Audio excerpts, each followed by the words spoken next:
Hello guys, in this video I am going to show you how to create a chat folder on the Telegram application.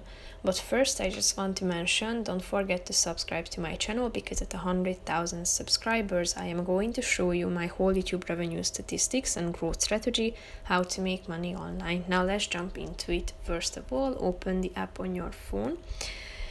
Go to the settings section down below in the right side corner of the screen and then scroll down a bit until you can find the chat folders section. Click on it. Here you have the folders section, and the first option within it is the create a folder. Tap on it, type in the name of your folder. You can add chats to it by tapping on the add chats button. And you can also add chats that will be excluded, that won't appear in this folder. And you can also create an invite link and share access to some of these folders, group and channels with others. When you are done, click on the create button in the upper right corner of the screen and then the folder will be created. So that's pretty much it for this video, guys. See you in the next one. Bye bye.